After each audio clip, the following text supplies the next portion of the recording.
Hello everyone, welcome back to another video. तो आज हम ये वाला क्वेश्चन सॉल्व करेंगे जो कि स्क्रीन पर दिख रहा है। इस क्वेश्चन का नाम है best time to buy and sell a stock. ठीक है, क्वेश्चन की लैंग्वेज पे चलते हैं। You are given an array prices where a particular element in the price array is the price of a given stock on the ith day. Okay, ठीक है, समझ गए। एक एरे गिवन है, टेस्ट केस से उठा लेते हैं एग्जांपल 175364, जिसका नाम है प्राइसेस, जो कि डिनोट कर रहा है, जिसका एक पर्टिकुलर एलिमेंट डिनोट कर रहा है price of a given stock on on the given day. 11 o'clock. ठीक है, you want to maximize your profit by choosing a single day to buy one stock and choosing different day in the future to sell that stock। ठीक है, एक दिन हमने select किया to by that stock और different day select किया to cell that stock. ठीक है, अब जेन्युइन सी बात है भाई कि हम बाय पहले ही कर सकते हैं, उसके बाद ही हम सेल करेंगे। ऐसा तो है नहीं कि हमने पहले सेल कर दिया और फिर जाके बाय कर रहे हैं, ऐसा तो पॉसिबल नहीं है। तो बाय तो पहले पहले ही करेंगे, सेल करने से पहले, ये बाद में करेंगे। Okay, that means buying day should occur previous to the selling day. Logical बात है, क्या एक्सप्लेन कर रहा हूँ मैं। फिर भी we have to return the maximum profit you can achieve from this transaction। maximum profit जो भी हमारा होगा इस बाइंग सेलिंग के प्रोसेस में, मतलब जितना ही मैक्सिमम प्रॉफिट होगा हमें वो रिटर्न करना है। अगर कोई प्रॉफिट नहीं होता, if you can not achieve any profit, return zero. Okay, constraints क्या दे रखे हैं, सारी जो एलिमेंट प्राइसेस एरे में होगा वो 0 से लेके 10⁴ तक हो सकता है। ओके, सिंपल सी चीज अब कंसिडर करके चलते हैं। ठीक है, हमारे पास एक एरे गिवन थी, ये वाली। हमने किसी भी दिन, लेट सपोज इस दिन हमने बाय किया, लेट सपोज, और इस दिन हमने सेल किया, लेट सपोज। इसमें हमारा प्रॉफिट कितना हुआ? प्रॉफिट बेसिकली होता क्या है, ये हमने थर्ड स्टैंडर्ड में पढ़ा था। Selling price minus buying price. तो सेल हमने किया 6 पे, माइनस बाइंग प्राइस क्या था 7, तो -1 का हमें प्रॉफिट हुआ। ठीक है, बेसिकली लॉस ही हुआ। तो हमें क्या बताना है कि हम मैक्सिमाइज करें इस चीज को, सेल माइनस बाय को। ठीक है, अब एक चीज हम क्या कर सकते हैं, एक चीज हम क्या कर सकते हैं, बिकॉज हम इसका ऑर्डर चेंज नहीं कर सकते कि ऑर्डर चेंज कर दें, बिकॉज हमें दे रखा है उस एरे में ही कि ith डे के लिए उसका प्राइस दे रखा है। तो हमें उसी हिसाब से अपना आंसर निकालना है, अपना मैक्सिमम प्रॉफिट निकालना है। अब क्या चीज लेके चले, अब अगर हम minimum buying price, minimum buying price consider करते हुए चले, minimum buying buying price consider करते हुए चले, अगर हर बार देखें कि कब हमें सबसे मिनिमम बाइंग प्राइस मिल रहा है। ठीक है, कब हमें मिनिमम बाइंग प्राइस मिल रहा है, और जितना उसको सब्ट्रैक्ट करते जाएं, मतलब जितने हमें बाद में जाके प्राइस मिल रहे होंगे, और जो सबसे मैक्सिमम होगा वो हम कंसिडर कर लेंगे। ठीक है, एक बार करते हैं। लेट सपोज ये हमारी एरे गिवन है, इसको नीचे 7 1 5 3 6, 7 1 5 3 6 और 4, ये हमारी एरे गिवन थी। ठीक है, लेट सपोज मैंने इस दिन बाय किया। अब मैं देख लूंगा यहाँ पे हर हर डे जाके कि अगर मैंने यहाँ सेल किया तो भाई -6 का है, यहाँ सेल किया तो कितने का, -2 का प्रॉफिट है, यहाँ सेल किया तो कितने का प्रॉफिट है, -4 का, यहाँ सेल किया तो -1 का प्रॉफिट है, यहाँ सेल किया तो -3 का प्रॉफिट है। ऐसे ही अगर मैं इस दिन बाई करूंगा, तो अगर मैं इस दिन सेल करूंगा, बिकॉज पिछले दिन तो जाके मैं सेल नहीं कर सकता, डेट मीन्स यहाँ हमारा -4 का प्रॉफिट होगा, यहाँ हमारा -2 का प्रॉफिट होगा, यहाँ हमारा -5 का, सॉरी ये माइनस क्यों होगा, पागल हो गया हूँ क्या मैं, क्योंकि बाय हमने किया 1 पे, बेच दिया हमने 5 पे, तो 4 का प्रॉफिट हुआ, यहाँ 2 का प्रॉफिट हुआ, यहाँ 5 का प्रॉफिट हुआ और यहाँ 3 का प्रॉफिट हुआ। ठीक है। अब मैक्सिमम प्रॉफिट अभी तक हमें 5 दिख रहा है। फिर हमने यहाँ बाय किया और यहाँ सेल करने की कोशिश करी, तो हमें -2 का लॉस हुआ, मतलब 2 का लॉस हुआ। यहाँ में 1 का प्रॉफिट हुआ, यहाँ में 1 का लॉस हुआ। अगर मैंने यहाँ बाय किया और यहाँ सेल किया तो मुझे 3 का प्रॉफिट हुआ और यहाँ में 1 का प्रॉफिट हुआ। अगर मैंने 6 पे बाय किया और 4 पे बेचा तो मुझे 2 का लॉस हुआ। अब अगर मैं देखूं तो भाई मुझे एक चीज दिख रही है कि ये वाला मेरा मैक्सिमम प्रॉफिट है 5, जो मुझे मिल सकता है, और वही मेरा आंसर में शायद गिवन होगा। हाँ जी। बाय किया मैंने, कितने पे बाय किया मैंने? 1 पे। सेल किया मैंने 6 पे। ठीक है। अब सिंपल सी चीज है, तुम्हें दिख भी रहा होगा, 2 लूप लगाए हम आराम से सॉल्व कर देंगे। वही करेंगे हम। पहली अप्रोच, पहले सॉल्यूशन पे हम मूव करते हैं।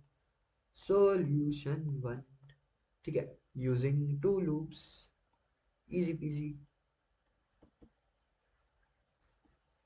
तो हम एक लूप चलाएंगे जो कि कहां से कहां तक चलेगा, 0 से लेके i less than n minus one तक चलेगा, where n is the size of the array. पहले से कंसिडर करके चल रहा हूँ। i प्लस प्लस, फिर मेरा j कहाँ से चलेगा, int j equals to i plus one. j कहाँ तक जाएगा, पूरी एरे की लेंथ तक। और हर बार मैं क्या चेक करूंगा, because I want to calculate maximum profit, तो मैं एक ऊपर मैक्सिमम प्रॉफिट का वेरिएबल बना लूंगा जो इनिशियली 0 होगा। और कभी अगर ऐसा सिनेरियो आए कि मुझे मैक्सिमम प्रॉफिट मिल रहा हो, क्या, कब? जब मेरी एरे का j minus array of i, because ये तो मेरा बाइंग प्राइस है ना, ये मेरा बाइंग प्राइस है, ये मेरा सेलिंग प्राइस है। और कभी मेरा मैक्सिमम प्रॉफिट अपडेट हो तो इन दोनों में से जो मैक्सिमम होगा वो मेरे मैक्सिमम प्रॉफिट में ही चला जाएगा, और बाकी मैं बाद में जाके यहाँ पे रिटर्न कर दूंगा। ठीक है जी, इजी पीजी। अभी तक कुछ हमने रॉकेट साइंस इसमें किया नहीं है, जैसा क्वेश्चन था वैसा हमने सॉल्यूशन बना के दे दिया इसको। ठीक है। अब इसको कोड करते हैं। क्वेश्चन मैंने शायद खोल रखा हो, क्वेश्चन का खोल रखा है, क्वेश्चन ले आते हैं, करते हैं। ठीक है। बोतल में गिर चाहिए बस, तो बोल लाते हैं यहाँ पे, टाइप करके इसको देखते हैं। ठीक है जी। इंट की spelling, int n is equals to num prices dot size बना लिया मैंने। फिर उसके बाद डबल लूप चलाया मैंने, जो कि इनिशियल i कहाँ से कहाँ तक, n माइनस वन तक, i प्लस प्लस।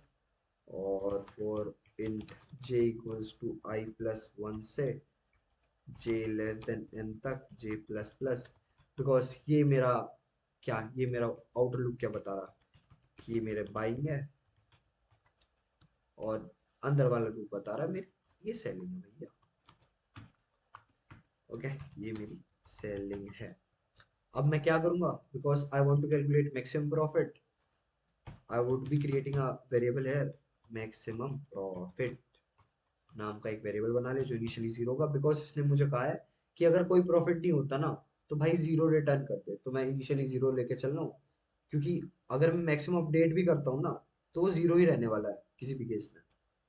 तो मैंने क्या बोला, मेरे मैक्सिमम प्रॉफिट को उस टाइम अपडेट कर देना जब मेरी प्राइसेस ऑफ, मतलब मेरा सेलिंग प्राइस जो कि जेएथ इंडेक्स डिनोट करके बताएगा मुझे, और जो मेरा सेलिंग प्राइस का डिफरेंस है वो अगर मैक्सिमम प्रॉफिट से बड़ा हो जाए तो मेरा मैक्सिमम प्रॉफिट अपडेट कर देना। अदरवाइज कुछ नहीं करना। बाद में जाके मैं क्या करूंगा, फंक्शन के बाहर मैक्सिमम प्रॉफिट रिटर्न कर दूंगा। अगर मैंने लॉजिकली सही सोचा है तो ये चल जाना चाहिए। चल गया। सबमिट करके देखूं तो ये मर जाना चाहिए, नहीं चल जाना चाहिए। टीएलई दे दिया, डेट मीन्स लॉजिकली सही है। टीएलई का ये मतलब समझो, टीएलई का मतलब पता है क्या होता है, टीएलई का मतलब होता है लॉजिक तुमने सही लिखा है बट वो टाइम ज्यादा ले रहा है, बस टाइम रिड्यूस करना है तुम्हें। टाइम रिड्यूस कैसे करेंगे, देख लेते हैं। क्योंकि इसकी टाइम कॉम्प्लेक्सिटी कितनी है, टाइम कॉम्प्लेक्सिटी इस वाले प्रॉब्लम की हमारी है कितनी, कितनी है हमारी, order of n square time complexity है यहाँ पे। स्पेस कॉम्प्लेक्सिटी कोई लग रही है बिकॉज दो लूप्स यूज हो रहे हैं, वही पिछले क्वेश्चन वाला केस, दो लूप्स यूज हो रहे हैं तो order of n square time complexity है। और space complexity because we are not using any space तो कांस्टेंट है, तो we would be writing it order of, easy. अब वही यूनिवर्सल क्वेश्चन जो हम हमेशा पूछते हैं, कैन वी ऑप्टिमाइज इट, या डेफिनेटली बिकॉज उसने ही बोल दिया कि भाई टाइम कॉम्प्लेक्सिटी तेरी क्या कहते हैं ऑर्डर ऑफ एन स्क्वायर है, तो ऑप्टिमाइज तो हमें ही करना पड़ेगा। ठीक है, अब ऑप्टिमाइज करते हैं। कैसे ऑप्टिमाइज करें? 7 1 6 क्या था, 5 भूल गया मैं, 9 9 1 3 5 3 1 5 3 6 4 1 5 3 6 4, ये हमारी एरर है। अब इसकी टाइम कॉम्प्लेक्सिटी में कैसे रिड्यूस करूं, कैसे रिड्यूस करूं? अब मैं थोड़ा सा लालची सोचता हूँ यहाँ पे। लालची तरीके से अगर मैं सोचूं तो मैं क्या करूं, मैं हर बार में मिनिमम बाइंग प्राइस कंसिडर करके चलूं। ठीक है, और जब भी मुझे उससे मिनिमम मिले तो मैं अपडेट कर दूं। ठीक है, अगर मुझे if I encounter minimum buying price, so I should update it. I it should be updated. ठीक है, अपडेट करने से क्या होगा, मतलब हम बाइंग प्राइस पे से इतना वो क्यों दे रहे हैं? क्योंकि let suppose initially buying price ये था, अब जैसे ही मुझे मिनिमम मिला तो मैंने यहाँ पे अपडेट कर दिया, उससे मुझे क्या फायदा?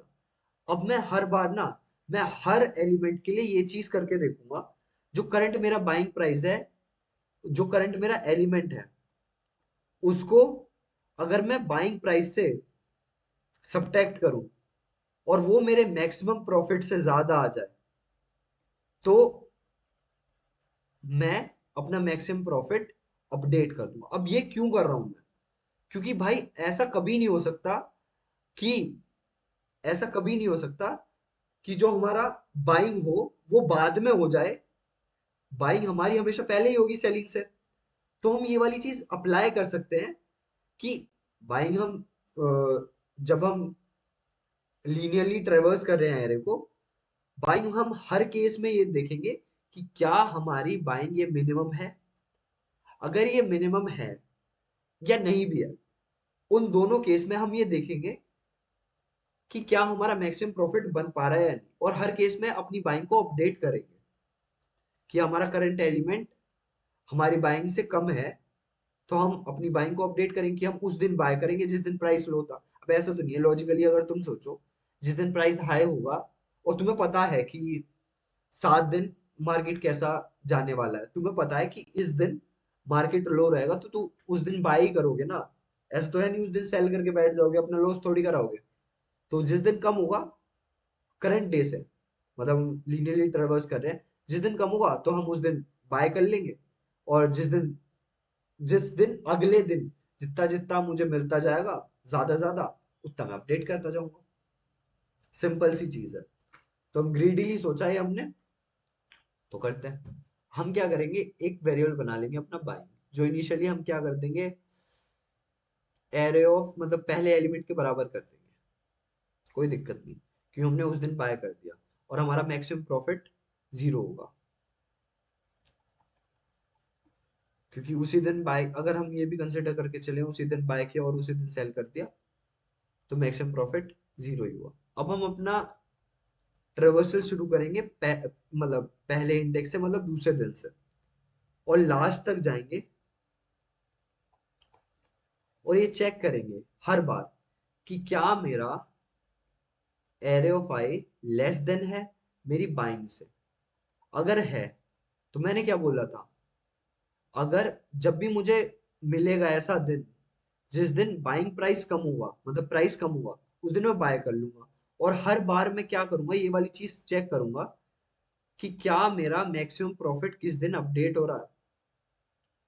वो कैसे पता चलेगा कि क्या मेरा ए ऑफ आई माइनस बाइंग, अगर मैक्सिमम प्रॉफिट से जिस दिन बड़ा हो जाएगा उस दिन मेरा मैक्स प्रॉफिट अपडेट हो जाएगा। अदरवाइज मैं इसके बाद रिटर्न कर दूंगा मैक्स प्रॉफिट। ठीक है जी। अगर मैं सही सोच रहा हूँ तो एक बार टेस्ट केस एक अप्लाई करके देखते हैं इस पे। 7 1 5 3 6 4 0 1 2 3 4 5। बाय करा मैंने 7 पे। ठीक है, बाय करा मैंने 7 पे और मेरा अभी मैक्सिमम प्रॉफिट है मेरा 0। मैं इससे ट्रेवल शुरू किया, तो क्या मेरा ये वाला एलिमेंट बाइंग से कम है? हाँ है। मैंने ये तो कंडीशन बताई थी कि क्या मेरा करंट प्राइस बाइंग से अगर कम होगा तो मैं बाइंग को अपडेट कर दूंगा करंट प्राइस से। तो मैंने बाइंग को अपडेट कर दिया करंट प्राइस से। और मैंने उसको बाद वाली कंडीशन क्या ली थी कि अगर मेरा मैक्सिमम प्रॉफिट अगर अपडेट होना होगा तो ये वाली कंडीशन से अपडेट हो जाएगा। करंट एलिमेंट क्या है? 1 minus buying price. Maximum profit अभी 0 ही रहा। Okay good. मैं नेक्स्ट एलिमेंट पे पहुंचा। मैंने बाय कर लिया, इस केस में मैंने बाय अपडेट कर दिया बस। तो क्या मेरा जो करंट प्राइस है वो बाइंग से कम है? नहीं है। डेट मीन्स मैंने नेक्स्ट वाली कंडीशन में पहुंचा। क्या मेरा यहाँ पे अपडेट हो रहा है? इसने बोला कि मैंने सेल किया 5 पे, बाइंग मेरी 1 पे थी, तो मुझे 4 का प्रॉफिट हुआ। अभी तक मेरा प्रॉफिट 0 का था। तो भाई अपडेट करो ना, 4 से अपडेट कर दिया हमने मैक्सिमम प्रॉफिट को। अब मैं नेक्स्ट एलिमेंट पे पहुंच गया। नेक्स्ट एलिमेंट पे पहुंच गया मैं। नेक्स्ट एलिमेंट पे पहुंच गया, तो क्या इसका प्राइस मेरे बाइंग प्राइस से कम है? नहीं जी, अभी तो कम नहीं है। ठीक है, तो क्या अगर मैं इस दिन सेल करूं तो कितने का प्रॉफिट होगा? 2 रुपए का प्रॉफिट होगा मुझे। 1 रुपए में कंसिडर कर, 2 रुपए का प्रॉफिट होगा मुझे। ओके। बट हमें तो अभी तक मैक्सिमम प्रॉफिट 4 मिल चुका है। तो हम कहेंगे कि भाई इस दिन नहीं बेचेंगे, हम इस दिन नहीं बेचेंगे, हम पागल थोड़ी ना है, अपने ज्यादा प्रॉफिट 4 का मिल रहा है हम 2 में बेच दें। अब हमारे जब प्राइस 6 था, तो क्या 6 1 से छोटा है? नहीं, ये तो नहीं हो सकता। तो चलो उस दिन बेच के देखते हैं। अगर हमने बेचा तो अभी तक हमारा बाइंग प्राइस कितना चल रहा है? 1। तो मैं 5 का प्रॉफिट हुआ। अभी तक प्रॉफिट क्या मिल रहा है हमें? 4 का, 1 रुपए का प्रॉफिट। भाई साहब मजा आ गया, 5 मिल गया। मैं क्या ओके। अब मैं नेक्स्ट डे पे चेक किया वही कि भाई क्या मैं इसको इस दिन बाय कर सकता हूँ? इस दिन बाय करने के लिए कंडीशन क्या है कि करंट बाइंग प्राइस से छोटा हो? नहीं है। ओके। तो क्या मैं इस दिन अगर सेल करके देखूं, 4 - 1 करके देखूं, तो भाई 3 आ रहा है। तो मैं करंटली मेरा 5 है। तो क्या मुझे बेचने की जरूरत है? पागल है क्या, बेचने की क्या जरूरत है? तो यहाँ से हमारा मैक्सिमम बाइंग प्राइस क्या होगा? 5। क्योंकि आगे अगर हम बढ़ाएंगे तो कोई एलिमेंट ही नहीं है, यहाँ पे हमारा लूप खत्म। Maximum buying price, maximum profit ही तो वो करना था हमें। तो वो हमारा 5 आ गया। अब कोड करके देखते हैं। इसको उठा लेते हैं। टा टा टा टा टा टा टा टा टा। इसको थोड़ा सा बड़ा कर लेता हूँ मैं, ताकि दिख जाए तुम्हें भी। तो हमने क्या किया था इनिशियली, हमारी जो बाइंग थी वो हमने क्या करी, पहले दिन के प्राइस के बराबर कर दी। फिर मैंने क्या बोला कि जो मैक्सिमम प्रॉफिट इनिशियली है वो 0 होगा। फिर मैंने क्या बोला कि भाई मुझे क्या चाहिए इसको, चलो कि मैं दूसरे दिन से स्टार्ट करूंगा। दूसरे दिन से नहीं, मैंने पहले दिन से कर दिया। दूसरे दिन से स्टार्ट करूंगा और लास्ट डेट तक जाऊंगा और चेक करूंगा कि क्या मेरा करंट डे का प्राइस बाइंग प्राइस से कम है कि कम है क्या? अगर है तो बाइंग को अपडेट कर दो प्राइसेस ऑफ आई से, अदरवाइज अदरवाइज कुछ नहीं। और हर केस में एक चेक करो कि क्या मेरा मैक्सिमम प्रॉफिट अपडेट हो रहा है, max profit and current day. अगर मैंने सेल किया तो कितना मुझे प्रॉफिट मिलेगा इस बाइंग के हिसाब से दिखा दो, अदरवाइज मेरा मैक्स प्रॉफिट मुझे रिटर्न कर दो जब लूप ओवर हो जाए। तो मैं क्या कहता हूँ, मैं रन करा के देख लेता हूँ भैया, कोई एरर आती है तो मुझे भी पता चल जाएगा। कोई एरर आई? अभी तक तो नहीं आई। अगर मैं इसको सबमिट करूँ तो क्या कोई एरर आएगी? जहां तक है नहीं आनी चाहिए। ओके, एक्सेप्ट हो गया। 94 ms और 93.6। ओके, टाइम कॉम्प्लेक्सिटी के बारे में बात करें क्या इसकी? तो भाई एक सिंगल लूप ही लग रहा है मुझे इसमें, सिंगल लूप लग रहा है और कोई मेमोरी भी नहीं लग रही। तो इसमें हमें टाइम कॉम्प्लेक्सिटी लगी ऑर्डर ऑफ एन, क्योंकि सिंगल लूप था। और स्पेस कॉम्प्लेक्सिटी हमें कांस्टेंट लगी, तो ऑर्डर ऑफ वन। मैं क्या, अच्छी बात है, बहुत अच्छी बात है। अब वही question, can we optimise it?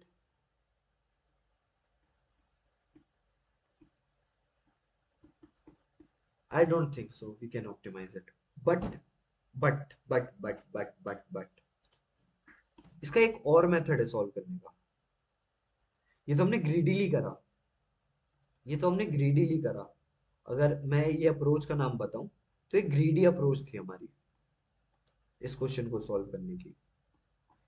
But एक एक रिकर्सिव अप्रोच भी है जिसकी टाइम कॉम्प्लेक्स मतलब टाइम कॉम्प्लेक्सिटी तो ऑर्डर ऑफ एन ही है, बट स्पेस कॉम्प्लेक्सिटी थोड़ी ज्यादा है। बट जितनी अप्रोचेस हमें पता होंगी, जितने वेज हमें पता होंगे एक क्वेश्चन को सॉल्व करने के, उतना ज्यादा बेटर है। क्योंकि अगर इसमें कोई कुछ मॉडिफिकेशन दे रखी होती ना हमें, तो डेफिनेटली ग्रीडी से काम नहीं होता, हमें रिकर्सिव सोचना पड़ता। अब रिकर्सिवली कैसे सोचेंगे वो मैं बताऊंगा, ठीक है? क्योंकि अभी तक जितना मैंने देखा है यहाँ तक सब कुछ खत्म हो जाता है कि भाई हमने ऑर्डर ऑफ एन स्क्वायर से ऑर्डर ऑफ एन कर दी, यहाँ पे खत्म हो गया ग्रीडी अप्रोच लगा के। बट यहाँ पे हम पूरा टाइम देने आया ना, तो पूरा टाइम देके काम करते हैं।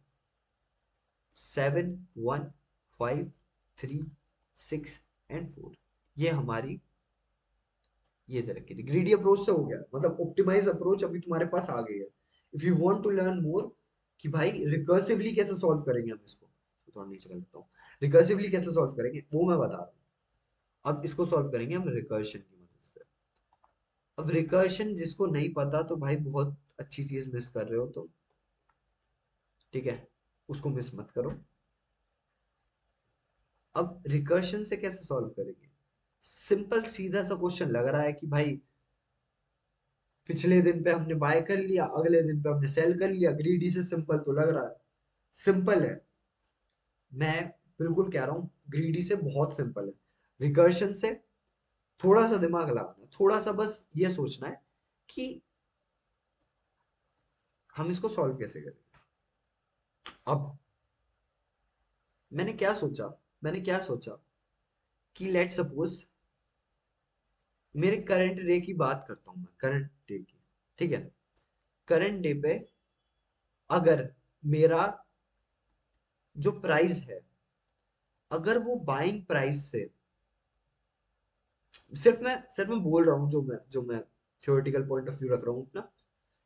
करंट डे पे अगर मेरा बाइंग प्राइस कम है, मतलब करंट डे पे मेरा प्राइस कम है बाइंग प्राइस से, तो क्या मैं बाय करूंगा? ऑफ कोर्स भाई, ऑफ कोर्स।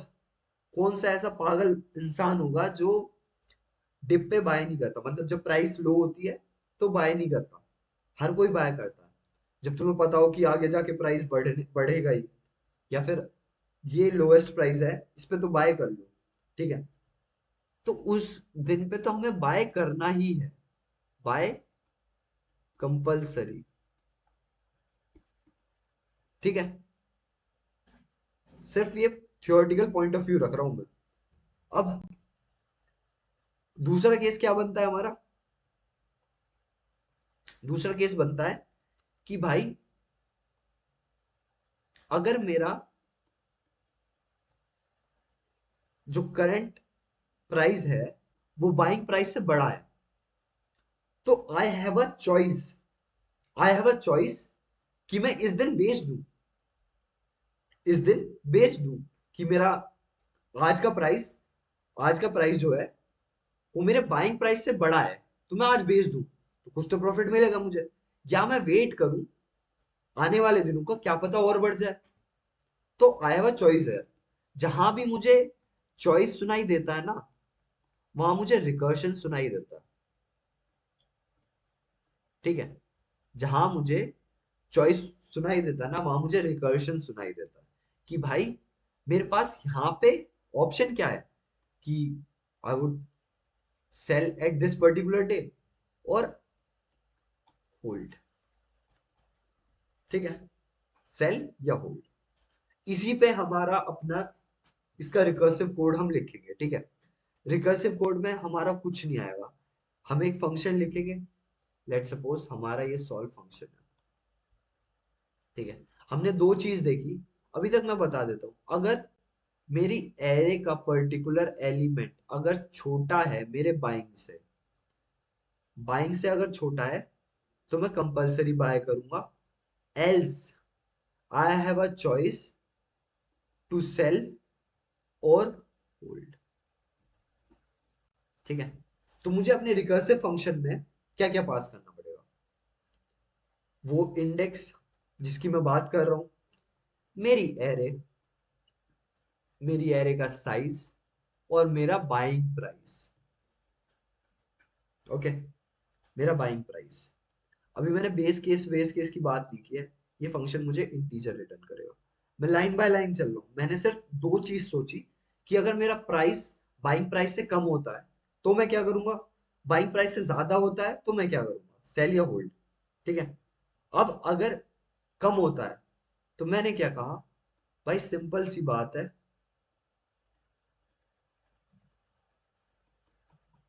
तू बाय करेगा उस दिन, अगर तेरा प्राइस उस दिन कम है तो बाय करेगा। तो भाई मैंने रिटर्न क्या कर दिया, अब रिकर्सिव कॉल मैं किसे करूंगा, कि मेरा इस दिन का तो हो गया, नेक्स्ट डे का करने के लिए मैंने उसको रिकर्सिवली कॉल किया, इस फंक्शन को, सॉल्व फंक्शन को। नेक्स्ट डे के लिए उसमें एरे पास करी, एरे की लेंथ पास करी, because I want to update buying, it will be replace by the current day price, as simple as that. क्योंकि मुझे आज बाय करना है, मैंने बाइंग अपनी करंट डे के हिसाब से अपडेट कर दी। इजी, कुछ नहीं करा मैंने। और अब अगर मैं सेल करूंगा, सेल करने की कंडीशन क्या है, कि भाई जो मैंने तूने पीछे पहले बताई थी, हाँ, इन दोनों में से मैं तो या सेल करूंगा या होल्ड करूंगा। होल्ड करने की कंडीशन क्या है? होल्ड करने की कंडीशन है कि भाई मैं नेक्स्ट डे पे मूव कर जाऊं बहुत आसानी से और बिना कुछ करे, बाइंग मेरा वैसे का वैसे ही रहे। सिंपल, नेक्स्ट डे पे मूव कर जाऊं, ना मेरा बाइंग अपडेट होगा, ना मेरी कुछ चीजें होगी, ना मेरी कैलकुलेशन होगी, क्योंकि मैंने बेचा नहीं है। तो ये तो हो गई मेरी होल्ड की, ये हो गई मेरी सेल की। अब इन दोनों में से जो मैक्सिमम होगा, इन दोनों में से जो मैक्सिमम होगा वो मैं रिटर्न कर दूंगा। इन दोनों में से जो मैक्सिमम होगा वो मैं क्या चाहता हूँ, वो रिटर्न हो जाए। कुछ नहीं करा, मैंने अपने चॉइसेस को लिखा, चॉइसेस को अपने रिकर्सिव फंक्शन में इंप्लीमेंट कर दिया। ठीक है, अब बचता है सिर्फ मेरा बेस केस। हमने पूरा रिकर्सिव कोड खुद से कर दिया, मतलब खुद से कर दिया इन द सेंस बिना किसी उसको देखे हुए, सिर्फ हमने चॉइस डायग्राम देखा, काम खत्म। चॉइसेस थी जो मेरी, उसके हिसाब से मैंने अपडेट कर दिया। अब मैं क्या करूंगा, अब अगर मेरा क्या कहते हैं डे ही खत्म हो जाए, मतलब मैं लास्ट डे पे हूँ, लास्ट डे क्या, मेरे डे खत्म हो जाए, तो मैं क्या करूंगा, अगर आई मेरा एन के बराबर हो जाए, मतलब नंबर ऑफ डेज ओवर हो जाए, तो मैं रिटर्न कर दूंगा 0। Simple base case. ठीक है, अब मैं एक एग्जांपल करके दिखाता हूँ, मजा आएगा। 7 1 5 3 6 एंड 4। ठीक है, सॉल्व फंक्शन है मेरा, जिसमें मैंने 0, बिकॉज बाइंग इनिशियली मैंने इन्फिनिटी रख ली, चलो कि बाइंग प्राइस मेरा इंट मैक्स है। अब बिकॉज हम यहाँ पे थे जीरो इंडेक्स पे, इंडेक्स का बहुत बड़ा महत्व है यहाँ पे। ठीक है, इस फंक्शन में अभी मैं सिर्फ दो चीजें दिखा रहा हूँ, बिकॉज मुझे एन पता है 6 है, एरे मेरी आगे बनी है, तो मेरा ये बाइंग है और ये इंडेक्स है। इंडेक्स 0 पे मैंने कॉल मतलब फंक्शन रिकर्सिव फंक्शन कॉल किया मैंने, जिसमें पैरामीटर मेरे 0 और इन्फिनिटी था। ओके, मतलब इंट मैक्स था। अब क्या मेरा करंट एलिमेंट बाइंग से छोटा है? हाँ है। तो मेरा सिंपल सा काम है, मैं नेक्स्ट एलिमेंट पे मूव करूंगा और इस दिन बाय कर लूंगा।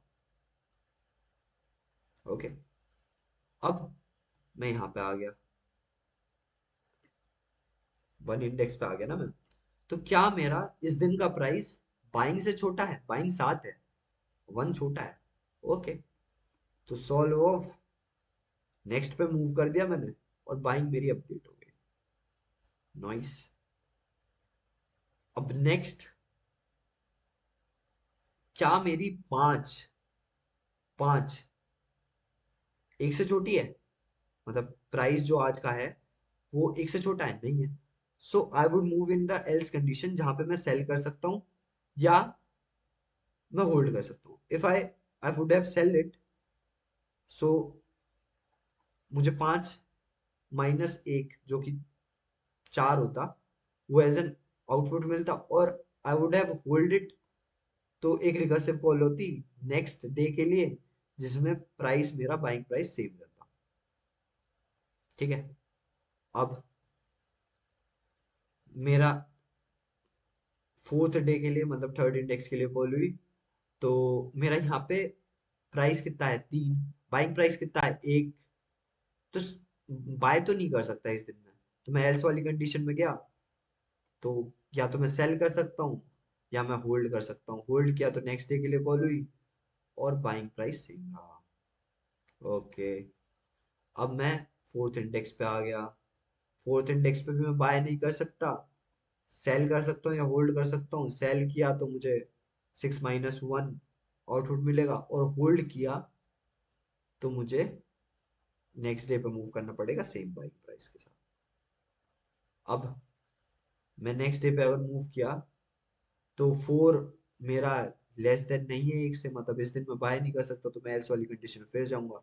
4 - 1, सो सेल कर सकता हूँ, होल्ड कर सकता हूँ, तो 6 और 1। अब मेरा इंडेक्स आई के बराबर हो गया, तो यहाँ से रिटर्न हो जाएगा 0। बेस केस हमारा हिट हो गया। सिंपल सी बात है, बेस केस हिट हो गया तो हम क्या करते हैं, यहाँ से रिटर्न हो जाएगा 0 0। हम यहाँ से 4 - 3, 4 - 1 3 रिटर्न हो जाएगा, तो यहाँ पे रिसीव होगा 3। और ये 5 और 3 में से क्या मैक्सिमम होता है? 5, तो यहाँ पे 5। 2 और 5 में से क्या मैक्सिमम होता है? 5, तो यहाँ पे 5। 5 और 4 में से क्या मैक्सिमम होता है? 5, तो यहाँ पे भी 5। 5 और, तो यहाँ पे तो सीधा 5 ही जाएगा, और यहाँ पे सीधा 5 ही जाएगा, और आउटपुट हमारा हो जाएगा 5। ने रिकर्सिवली बहुत अच्छी तरीके से एक एक चीज देख के हमने सॉल्व किया। अब चलते हैं इसको कोड करने, इंपॉर्टेंट चीज है, कोड में अगर चलता है। ओके, तो सॉल्व फंक्शन, 0 इंडेक्स और इंट मैक्स, बाइंग बाइंग है, बाइंग बाइंग बाइंग, ये बाइंग है, और मेरी एरे, और मेरी एरे का साइज। ठीक है जी, ये मेरा रिकर्सिव फंक्शन है। Int solve, int I, int buying, it would be an array of integers. I would say prices ही नाम रख देते हैं भाई, क्या होगा, int बेस केस बाद में लिखेंगे। अब अगर मेरा करंट एलिमेंट, अगर छोटा है बाइंग से, तो मैं क्या करूंगा, मैं रिटर्न करूंगा solve of I plus 1। Buying अब मेरी रिप्लेस हो जाएगी प्राइसेस ऑफ आई से, करंट डे के प्राइस से। वही तो मैंने बताया, नेक्स्ट डे पे मूव करेंगे करंट वाला प्राइस लेके, बिकॉज करंट डे का प्राइस मिनिमम था बाइंग प्राइस से। बहुत ही अच्छे प्राइसेस अपनी एरे भेजी, एन भेजा, इजी पीजी। एल्स क्या कंडीशन आती है, एल्स सेल और होल्ड, सेल और hold. Okay, if I would have sell it, so sell की कंडीशन क्या है कि prices of i minus buying price, ठीक है। Otherwise I would have hold it, तो मैं नेक्स्ट डे पे मूव करूंगा, बाइंग सेम रहेगी, बाइंग सेम रहेगी, प्राइस अपडेट नहीं होगा बाइंग का, एरे और इजी पीजी, मजा आ रहा। अगर मेरा हम बाहर पहुंच गए एन से, तो हम क्या करेंगे, रिटर्न कर देंगे zero, base case, easy PG. और अगर हमने कोई गलती नहीं करी होगी तो ये सही चलना चाहिए, बिकॉज हमारा टेस्ट केस सही चला था। हमने कोई गलती करी होगी तो हम पागल हैं, नहीं, हम पागल नहीं। ओके, ओ भाई साहब सबमिट हो गया है। रन टाइम, अच्छा इसके हिसाब से रन टाइम वैसे कम आ रही है और मेमोरी थोड़ी ज्यादा लग रही है। अब बात करते हैं टाइम कॉम्प्लेक्सिटी के बारे में, ठीक है।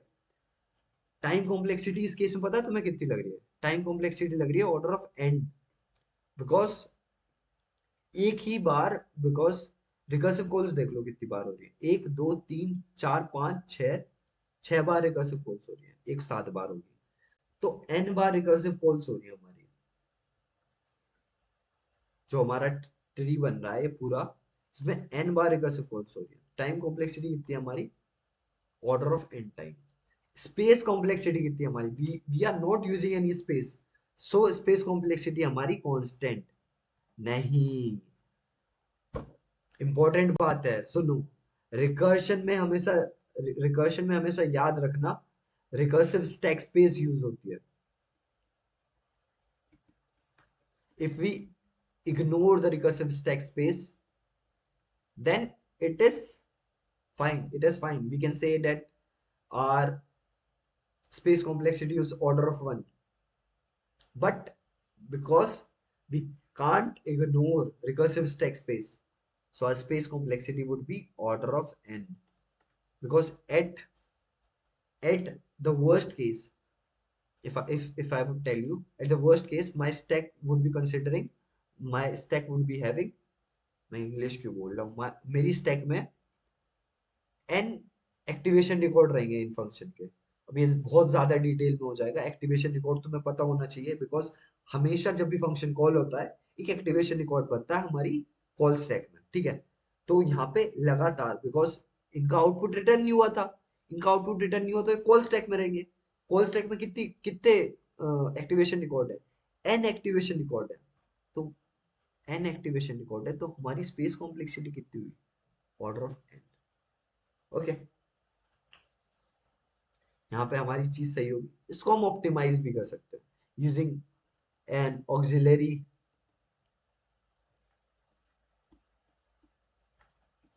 एरे, यूजिंग ऑक्सिलरी एरे हम इसको ऑप्टिमाइज भी कर सकते हैं, जिसको हम डीपी का नाम देते हैं, कर सकते हैं। क्या करेंगे,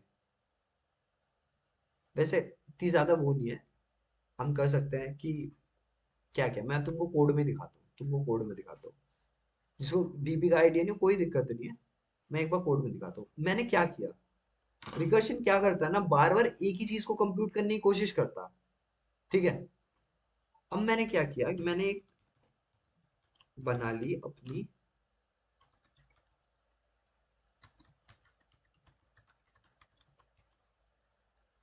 एक ऑक्सिलरी एरे, जिसमें इनिशियली मैंने क्या रखा,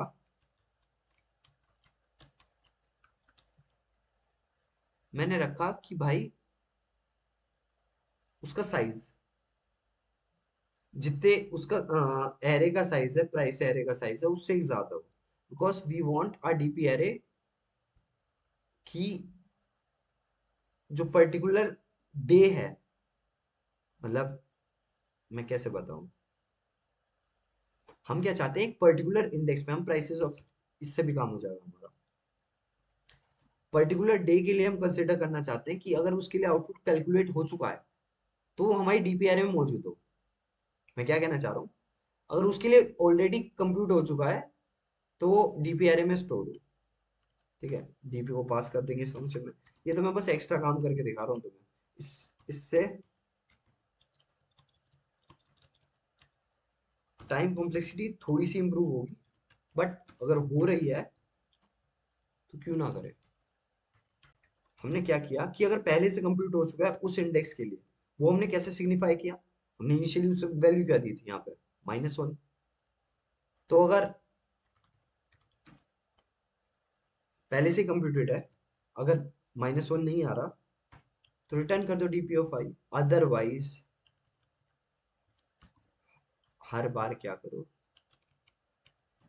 डीपी ऑफ आई में स्टोर करके रख लो। ठीक है,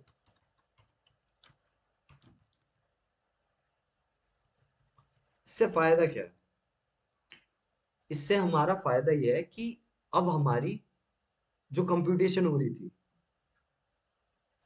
ये हो गया है एक्सेप्ट, जो हमारी कंप्यूटेशन हो रही थी रिकर्सिव, जो कॉल्स दोबारा दोबारा हो रही थी ना, वो नहीं होंगी, जो एडिशनल होती थी। ठीक है, ये तो मैंने ऐसे ही बता दिया, डीपी इसमें इतनी ज्यादा यूज होगी नहीं इस वाले क्वेश्चन में। तो इससे डीपी वाले अप्रोच से हमारी time complexity order of N ही रहेगी, और स्पेस कॉम्प्लेक्सिटी भी ऑर्डर ऑफ एन ही रहेगी, जहाँ पे एन हमारी ऑक्सिलरी स्टैक स्पेस है, मतलब ऑक्सिलरी जो हमने एरे यूज करी है उसकी space, plus order of n stack space, जो कॉल स्टैक स्पेस है, जो टोटल बनाती है इसको ऑर्डर ऑफ। बट एक चीज यहाँ पे इंसाइट देना चाहूंगा मैं तुम्हें। क्या, जब भी जब भी रिकर्शन में हमारी कॉल्स हो रही, ये मैंने तुम्हें थोड़ी सी इंसाइट दी है, जब भी हमारी रिकर्शन में एडिशनल रिकर्सिव कॉल हो रही होंगी, उसको हम अवॉइड कैसे करेंगे, डीपी से। मतलब हम उसका आउटपुट स्टोर कर लेंगे ऑक्सिलरी एरे में, और वहां से डायरेक्ट आंसर रिटर्न कराते रहेंगे। ठीक है, ये तो बहुत सिंपल प्रॉब्लम थी डीपी की। बाकी हम आगे चलते हैं, नेक्स्ट क्वेश्चन में डिस्कस करेंगे आने वाली प्रॉब्लम। बाकी अब कोई दिक्कत हो तो तुम मुझे कांटेक्ट कर सकते हो इंस्टा पे, लिंक्डइन पे, कहीं भी। और अगर वीडियो पसंद आए तो यू कैन लाइक इट, और सब्सक्राइब। लाइक कैसे करोगे, लाइक इट, बन जा, थोड़ी देर पहले बन रहा था, रुको रुको बनाता हूँ। यू कैन लाइक इट, हाँ, you can like it, you can subscribe, and you can share it. Okay, बाकी मिलते हैं नेक्स्ट वीडियो में, तब तक के लिए टाटा।